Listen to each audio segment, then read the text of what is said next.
मी जनता panther अध्यक्ष आकाश चव्हाण.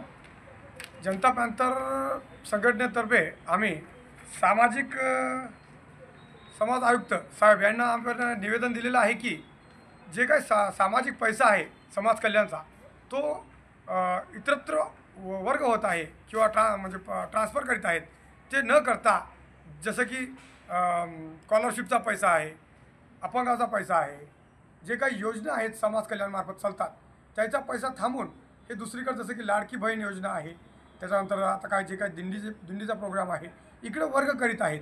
हे वर्ग न करता समाज कल्याणचा पैसा समाज कल्याणालाच यूज करावा या निमित्ताने आम्ही समाज कल्याण आयुक्त साहेबाला निवेदन दिलेलं आहे. असेच पैसा वर्ग होत असेल तर आम्ही जिल्ह्यामध्ये तीव्र आंदोलन आम्ही जनता पॅंथरमार्फत सर्व संघटनेमार्फत सर्व पक्षामार्फत आंदोलन करू.